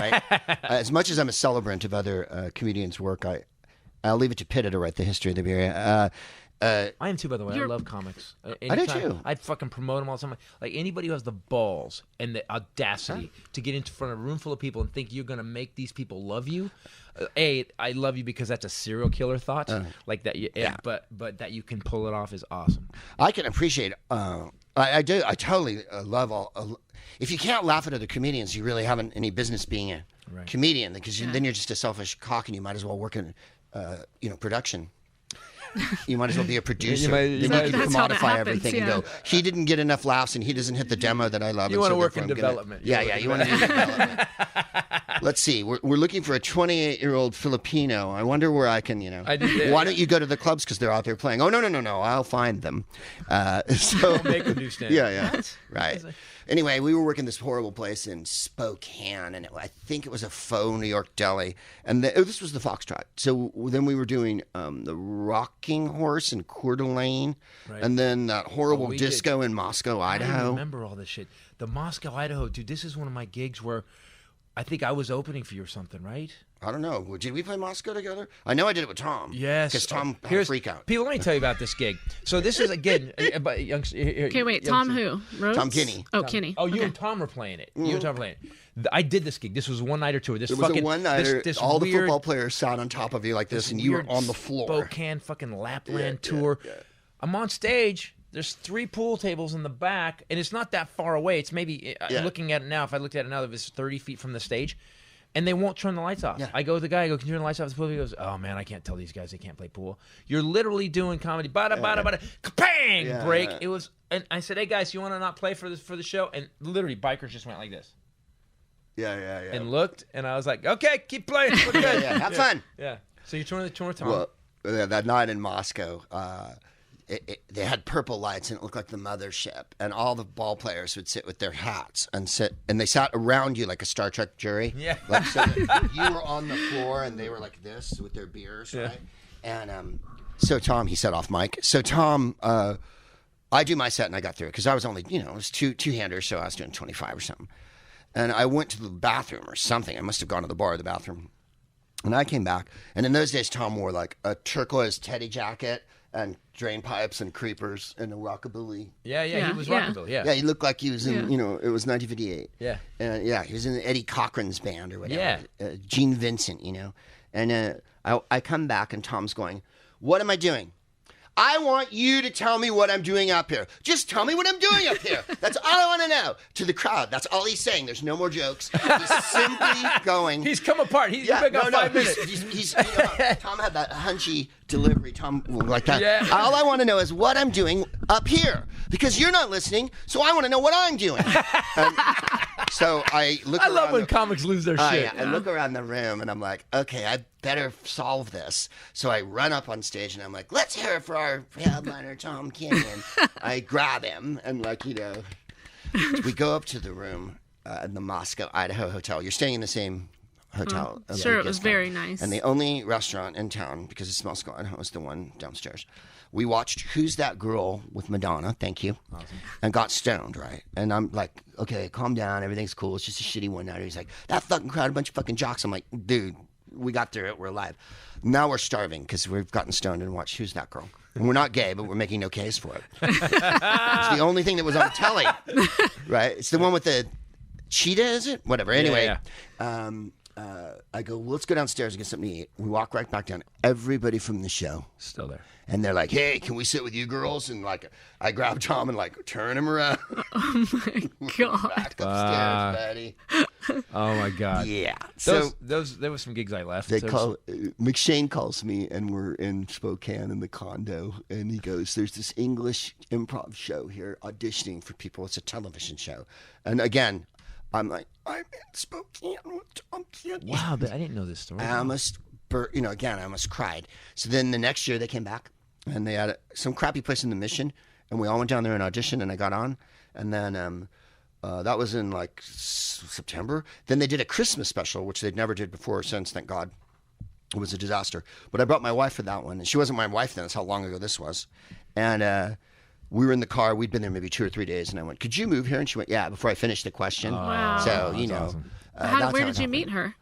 College at San Francisco State. Oh. And, we've been together a long time. Mind you, she was but a child. 30s. What's the age difference? I don't even want to. No, she's only a couple years younger than me, but I really oughtn't say that because now she's going to hear this, and now I've revealed. 13. Oh, she is. Yeah, he's younger than me. I guessed. I took a wild stab. Yeah. No, my wife and I have been together a long time. Anyway, edit that part out and hope that she never sees it. And so wait, you got the gig. Wait, so you? I got the gig in '89, and that's 30 years. I have a question for this.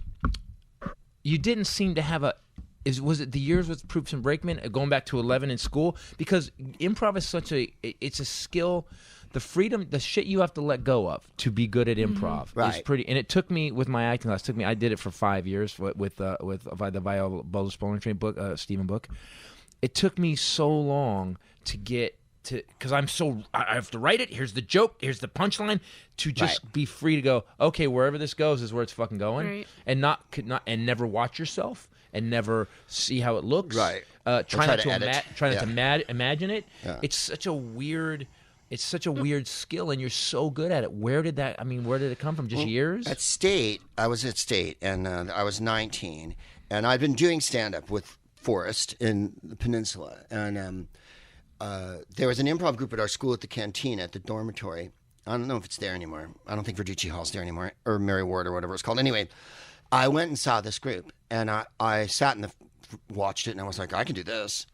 They're just making stuff up. So they did an audience spot. Right. And I recalled that. So the next week I sat in the front row and they went, can we have someone out of the audience? And I didn't let anyone volunteer. I jumped on stage and we did a Mooney. That's how long ago it was. Right. A Mooney.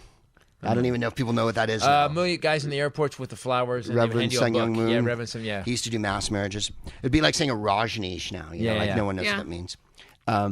Anyway, it was a Mooney and a drunk or something at a bus station, and I did the sketch. The next day I was, and again, this will tell you how long ago this is, I was playing pinball in the student union. Pinball.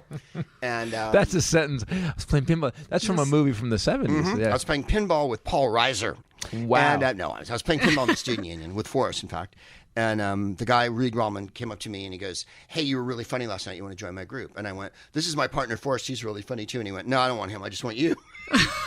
So I joined the group in front of him. Wow. And then, of course, a few months later, he joined it, too, because we lived together in state. So that's why I learned to do improv. And that was 1979. And then so you learned 10 years later, by the time you never had any schooling in it. You just joined you just never went to Second City. Never. That's I awesome. read Keith Johnstone. I read Viola Spolin, but it never. I learned to do the games from the other kids who already knew how to do the games. And you were saying about when you what? Best way to learn. Right? When you first started stand-up, you go, I had this great joke, but I didn't get any laughs with it. The obverse of the not having the wherewithal but being young is you're not afraid of anything. You don't have any preconceived notions because you honestly don't know what can happen. So you're the freedom of being a 19 or 20 and just going like, I'm going to do whatever I want on stage. Was countered by the fact that I had no talent. So you know what I mean? Like you work your way toward putting two things together. But you also didn't have that. What a great way to learn is because you don't have the Svengali guy going, no, do it this way. Mm-hmm. You know, no classes, no paying for classes, which everybody pays for improv. Well, you're also, though, improv is hard because you're taught your whole life from the time you are a kid to resist your first impulse, to don't do that, don't say that, don't jump off of that. And so I will say, like, when I did that acting class, the freest I ever felt, there's moments where you hit it, like the sweet spot with improv. And I remember coming home to you and I was just like, it's such a crazy feeling. And I remember saying I felt like I was playing in the sandbox again. You know, it's like it takes you back to that because we don't live that way. No, you know, there is a real joy in it when that's very funny that you said that. What I found is that you just have to accept that I'm going to try to. I'm gonna fail. You go. It's gonna fail. Let's just go. Whatever's gonna happen. If it fails, it's gonna happen. And then be funny failing. Yes. And being funny failing is the biggest trick of improv. Yeah. What happened with me is that because I was so locked down to comedy when I was gonna quit and I dumped everything and I rewrote it again. I went to this place where I wrote Norman Rockwell. And I was so angry. I pushed it as far as I could. I was at the Improv in downtown and I stood on a chair in the middle of the room, and I did my fucking set screaming it, and it was and I have to say this, it did not go well. I was gonna say, and I walked out happier than shit. Right, because you did what you wanted to do, and I didn't care. And I think if we could get every performer that's worried and nervous, scare yourself. You got to scare yourself all the time. Improv is a constant state of fear. I mean, you have to get rid of that. When you start it, as you keep going through improv, you just realize. And especially when you get someone that you can work with, like Ray and I, we did a 90 minutes one night at Flappers together on stage with we didn't plan anything really. No, we just didn't. told stories, but because I trusted her. Yeah. Are you like your wife a performer? She's on the podcast and has been for like the last year because I've had a lot of eye operations and I wasn't able to do it live in LA as much as I did before. And usually I would do it with her just sitting there. And so finally I thought, well, you're quite smart and you've been the heart and soul of this and all of the ideas are yours. So why don't you join me on mic? So yeah, she is really funny. She's dead funny. So this is called the Proopcast, and people can go through your website, right? GregProops.com. That's right. And it's called The Smartest Man in the World, and her name is Jennifer. And then, you add a woman to things, and all of a sudden you find out about a lot of your male fans, Christopher. And all of a sudden it's like, I liked the show before. When it was just a guy talking. Right. Now you've had because I talk about feminism and all the time and women's history and all this, but now all of a sudden a woman is telling you about feminism or politics, and then they Isn't it weird? A little 'Cause bit of Not resistance okay. her yeah. special is called Alpha Chicken. She starts out by talking about the ERA, which we just got the 38 states. Yeah, Virginia just ratified it. after Yeah, but- 97 years. But our administration has taken it to court because technically the deadline had passed. Yes, the deadline. that was talked about. That was never observed. They just kept extending it, really. Because And 4 states went back on it and 3 states came forward on it. I thought 5 went, Yeah, but like South Dakota and whatnot. Yeah. North Dakota wasn't. so we missed the deadline. So it's not.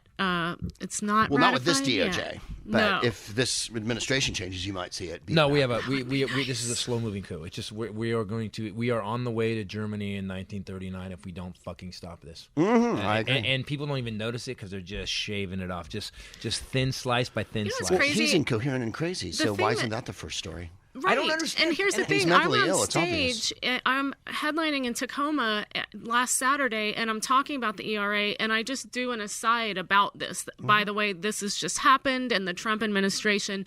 And a guy in Seattle, Tacoma, yells out, "Trump 2020."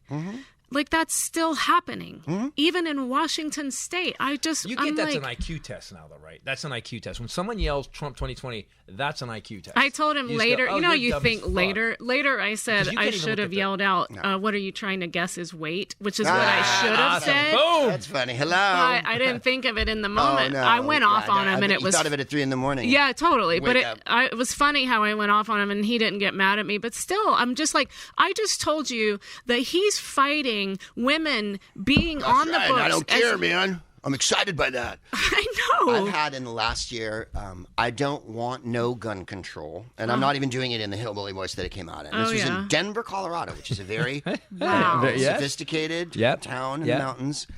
There's money there. There's educated people. I don't want no gun control like that. And then in Texas last year before, out in Dallas, not Addison? Addison, yeah. There's an improv there. Yeah, Addison improv. And, they were, I think, thrilled that I Clifton. was talking about the things I was talking about, but also frightened because they don't get to. Yes. Like, if I start talking about 20 minutes on abortion and fucking women's rights and shit and how men treat women, the crowd in Texas starts to, Yeah. half of them are there. And after a 20-minute diatribe about Trump, a guy in the back goes, and this was the funniest fucking heckle I've had in the last 5 years. I like Trump. It was the saddest. He was by himself. He just went, "Hey, Tiger, how's it going back there? Come on, let's give him a hug. Feeling a little lonely?" Because everyone's laughing at these jokes, man. Everyone's laughing at the Trump jokes, and then finally the That's guy all had he to had. assert his Trumphood. So I did a Amerigeddon, and we filmed, I just love that he turned into droopy. Yeah, it was. Trump is very It was good. totally droopy. I was like, "I'm being sick." Yeah. When I noticed that people when I wrote Amerigeddon, I thought, okay, I'm gonna piss a lot of people off. And what pisses them off more about comedy, you can fight with somebody all day long. They don't get as mad as when you crack out like an hour of material and beat the shit out of the policy and do it in a funny way, and 600 people are laughing with you. Yep. Oh, fuck, does that make people mad? Because here's what it is. It's not just me saying it. They're laughing, which means they're agreeing with me, which means I'm right because they get it too. I just put it into a form that they can understand. You're wrong. And it's so funny to watch people come apart because of jokes. It's not, I think making people laugh about shit that they believe is the most dangerous thing. It's the most dangerous Isn't thing. it wild? A guy in Madison, which is the most liberal place We love outside Madison. of Berkeley, Are we going to Madison? Madison is so This weekend. A white people wonderland of open-mindedness. They are sharing, caring, Midwestern Yep. fucking liberals. They're nice. They're feminist. The whole enchilada. There's always one person. And of course, the whole place is heaving. A guy comes up to the manager after the show and he goes, "I'm a Marine. And I didn't like that comic." And he goes, "Why didn't you like him?" And he goes, "He was..." I can barely get it out. He was making fun of elected officials. that was it? And I, because I'd made fun of, my arm was in a sling at the time. I'd hurt my thumb terribly, and I had to wear a sling on stage for a while on stage, which really is horrible because I had to have someone open the water bottle for me before I came on because I couldn't do it myself on stage. So you're just a baby, right? Yeah. And you're like, and you're holding the mic like this. I've got the thing in a sling, and this guy goes, "I want to kick his ass." Of course, he's a Marine. He wants to kick my ass. And I made fun of elected officials. Then I opened the show with, It's a weird heckle. Right? That's a weird stand. I go, you're probably wondering, I'm wearing a sling. It's obvious. What happened was I was fisting Governor Walker, and he crossed his legs. Well, he paid me. He paid me anyway. On and on and on, and of course the place in Madison, because there was one place in Wisconsin Scott Walker was hated more than anywhere else. It was Madison, the capital. Outside of there, where there's the eternal vendetta against waterfowl, he's more popular. Right. The areas of the Midwest where the duck is the enemy and must be destroyed. The duck is the enemy. I don't know what's going on in the Midwest, but like killing ducks is like, and killing fish in the winter. Yeah.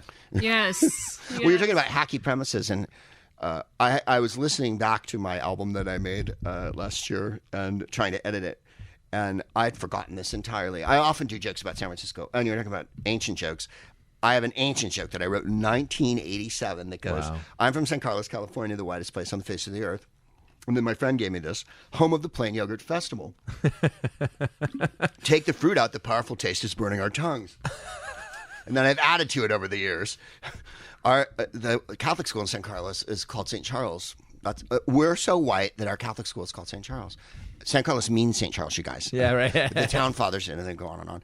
So that joke came back and is on an album from like 5 years aago. I wrote it in 87 and did it at the Half Moon Bay. What's that place we used to do the comedy competition? Oh shit! There was a bar, disco dance kind of rock and roll bar in Half Moon Bay. That's always fun. The something. It was on the beach. It was literally on. It was one of the nights of the Summer Comic Competition. I remember this. Yeah, it was a fun because the crowd in Half Moon Bay was always hip. Crowd was always good.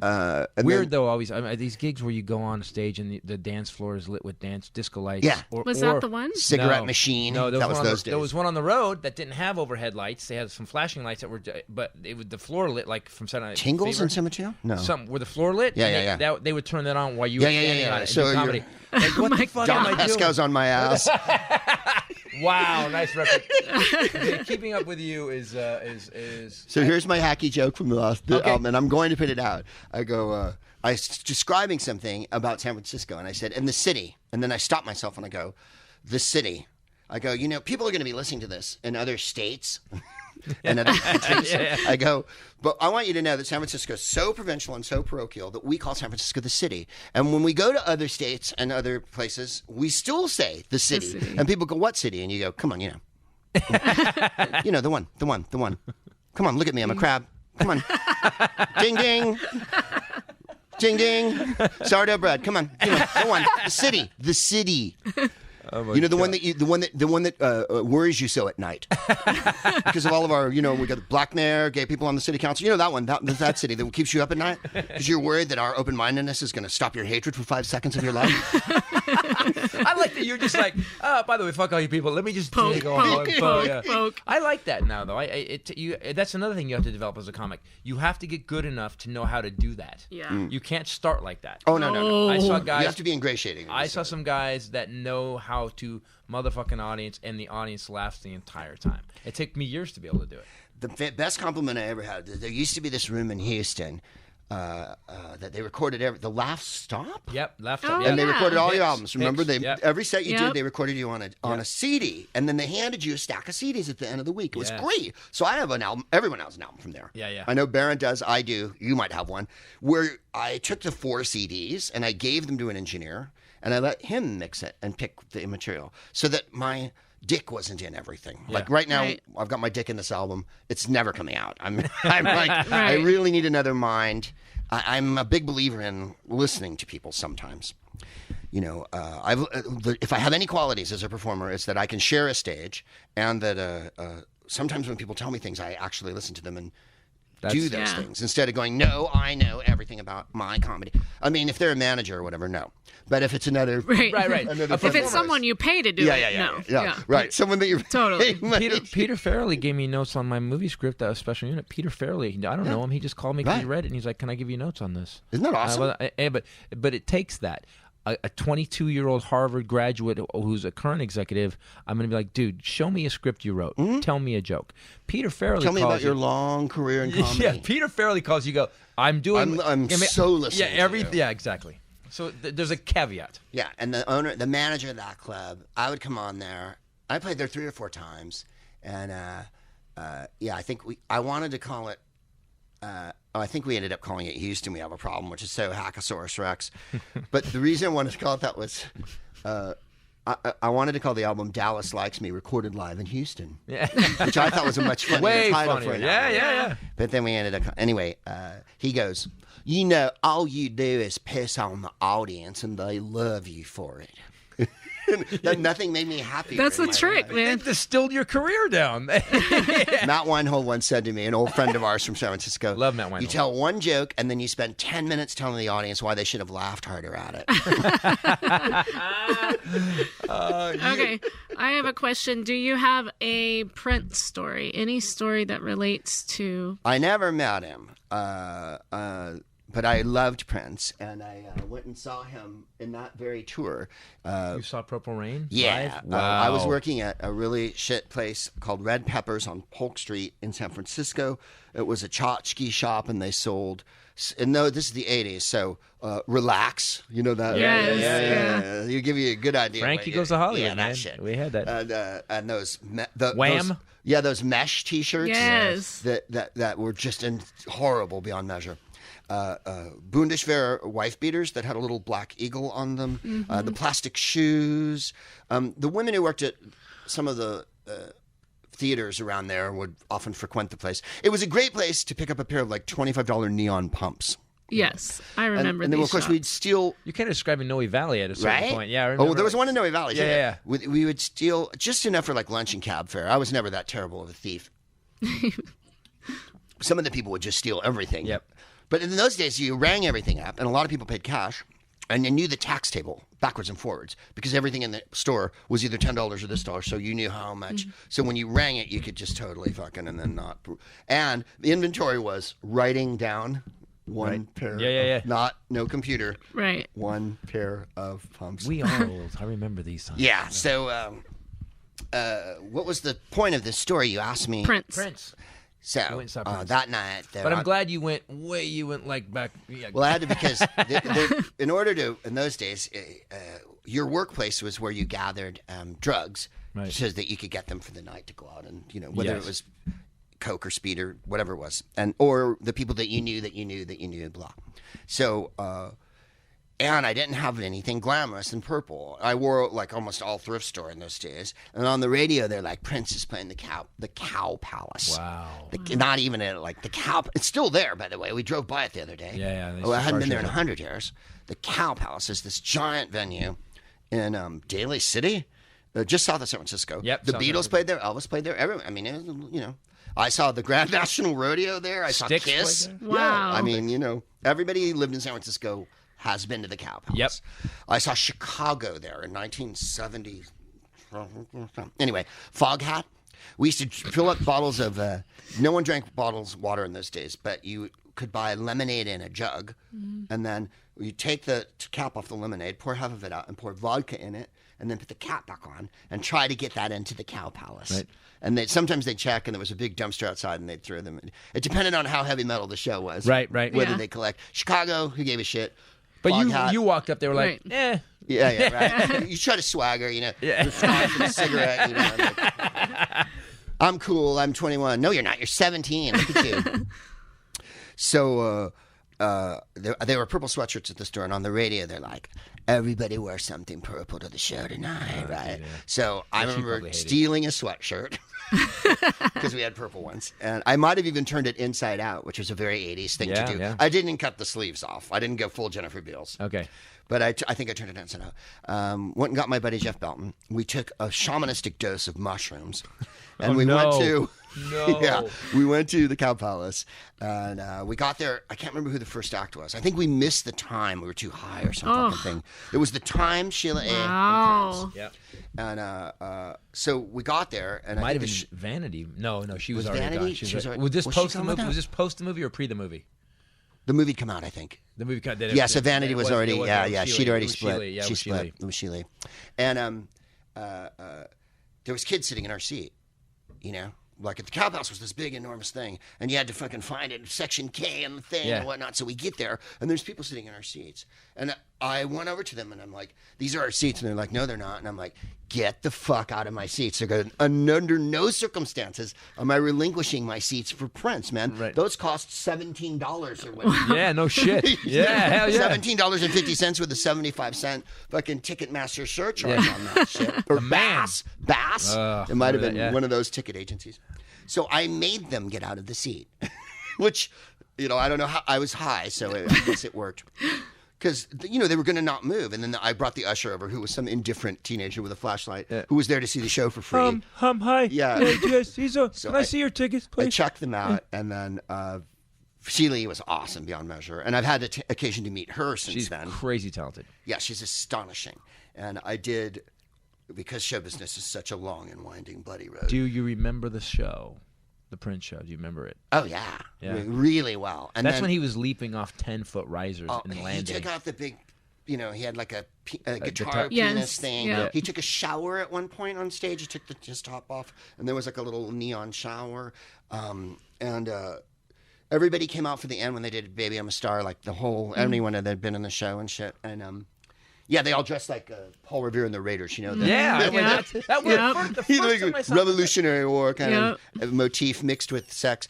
And she did Love Bizarre and, Glamorous Life and whatnot. She tied a guy to a chair. She brought a guy to the audience, and she was wearing like lingerie and heels, right? And really stunning, And she tied a guy to a chair, and then she goes, "Girls, don't you hate it when your man comes home and he's got the funk from another woman's pussy on his Johnson?" And the crowd goes, "Yay!" And I remember turning to my friend Jeff and going, "That's a rather specific question, don't you think?" Hanging out with you is kind of like hanging out with a mild English lord all the time. Hang out, Greg. And then she kicked the fucker over, man. She did? Oh, yeah. It was a great. I remember loving it. And so, cut to, 4 or 5 years ago now that he passed. And I was in Philly at the Helium. Right. And the hotel you stay at, there's this little, like, kind of boutique-y thing. And there's a breakfast room upstairs, which I would never normally go to, except that I had to go to the radio or some bullshit. So I went up to get a fucking cup of coffee, And on all the TVs, Prince. And I'm like, oh, shit. Yeah. And every night on the road, when I'm alone by myself, I watch YouTube videos, almost always of funk bands, and almost always 70s and 80s, and because that's what I love, or Sam and Dave or something like that, or the Temptations for like hours and hours. Oh, that's why when we play our Alexa, that's we just yelled at. Yeah. So that's play Temptations on Pandora. I love that music, and so I listen to it over and over and watch all the videos that I can, or glam rock or whatever. Prince had blocked everything on YouTube for his whole career.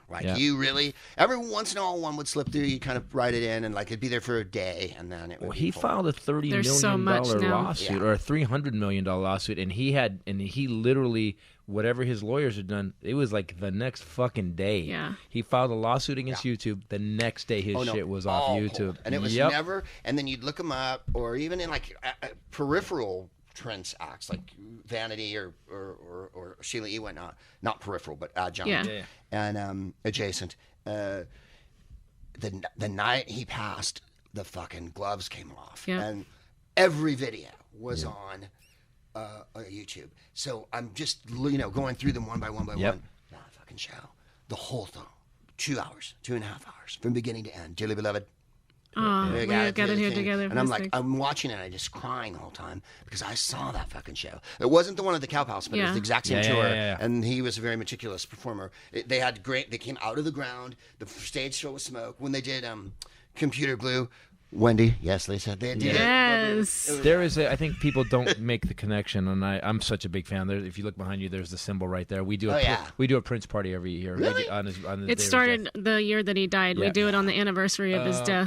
We turn It's been like 5 years now. 4 years. We This get is the everything out of here. fourth. We hang purple curtains. There's movies that we play. Movies on the psych. It's crazy. This place looks like a nightclub. Fog. I mean, it's ridiculous. White leather A DJ. couches. We changed it into. I love You are well. Jake, you're welcome. Jake was here last year. You should come this year. It's in April again. But people Yes, forget. It's a good People time. don't realize. They always say Prince was influenced by James Brown. No, Prince was influenced by Bowie.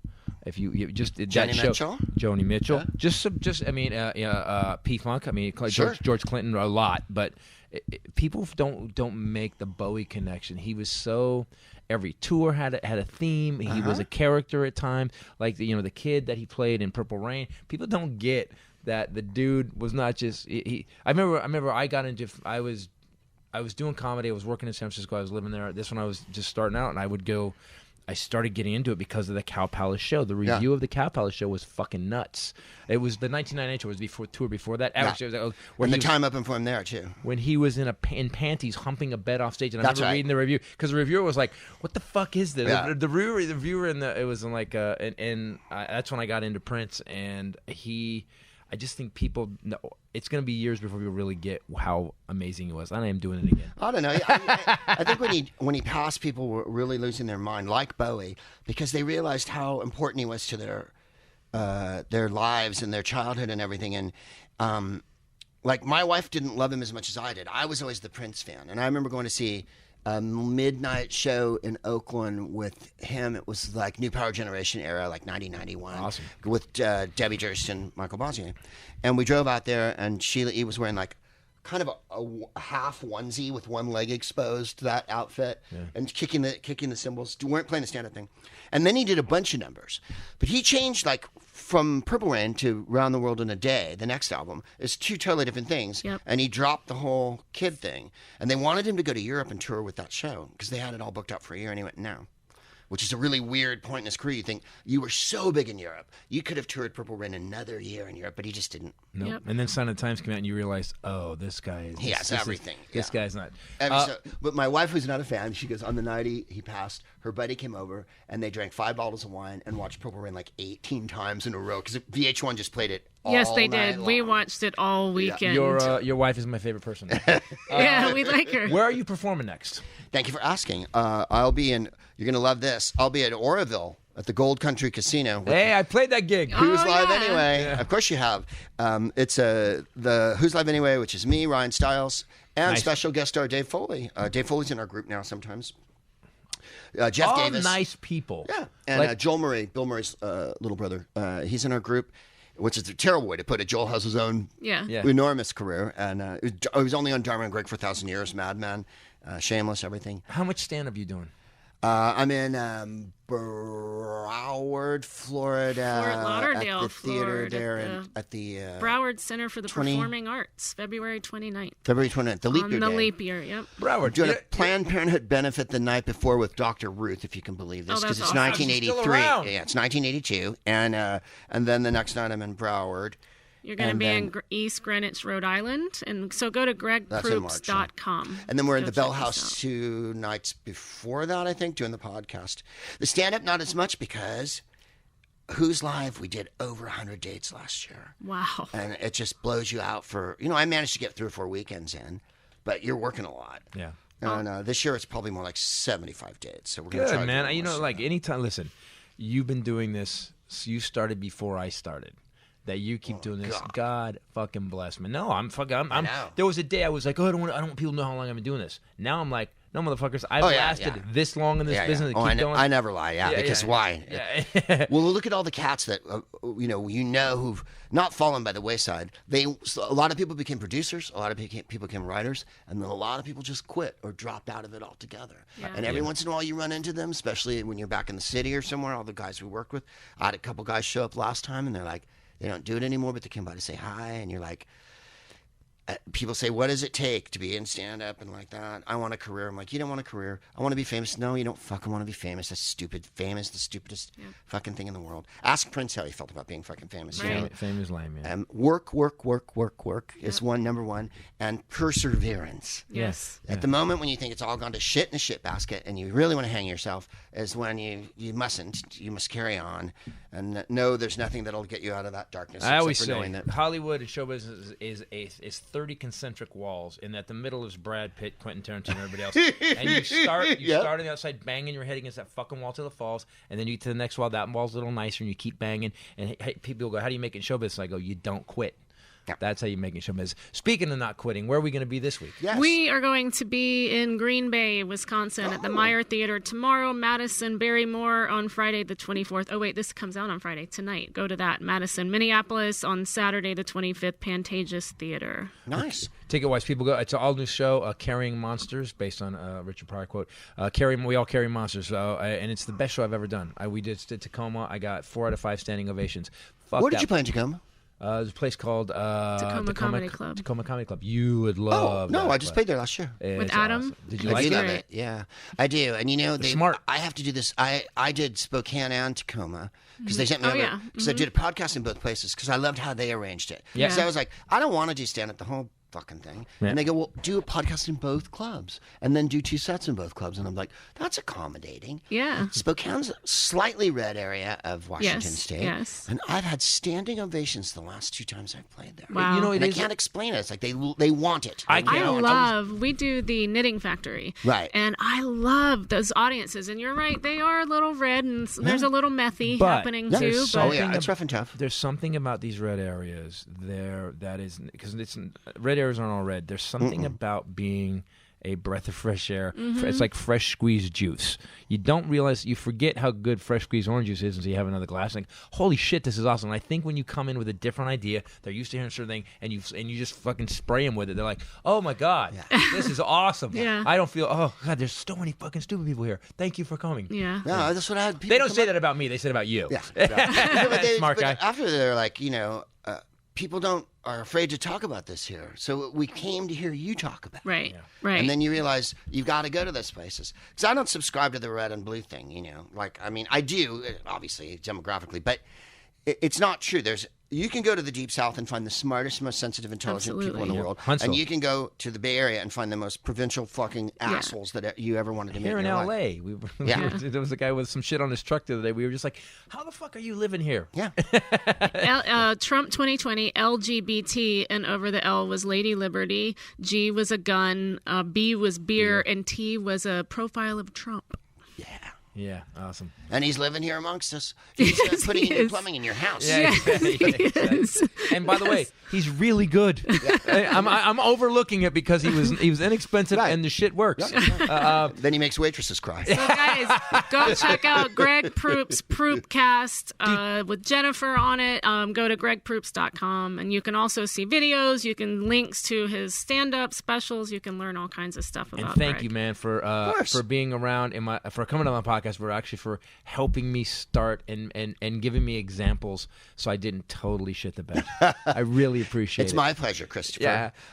Blame me, ladies and gentlemen. Not all you, Slayton. An you can take hour some. and 45 minutes in a theater in Minneapolis, and now you know who to blame. I Exactly. made fun of the guy once, and I gave him the confidence to carry on. Yeah. You, Slayton, Durst, there's a whole Pitta, there's a whole bunch of guys. Guys, thanks for listening and watching us on YouTube. Please subscribe to the channel. For myself, Bombshell, and the amazing Greg Proops. Later. Peace out. Bye.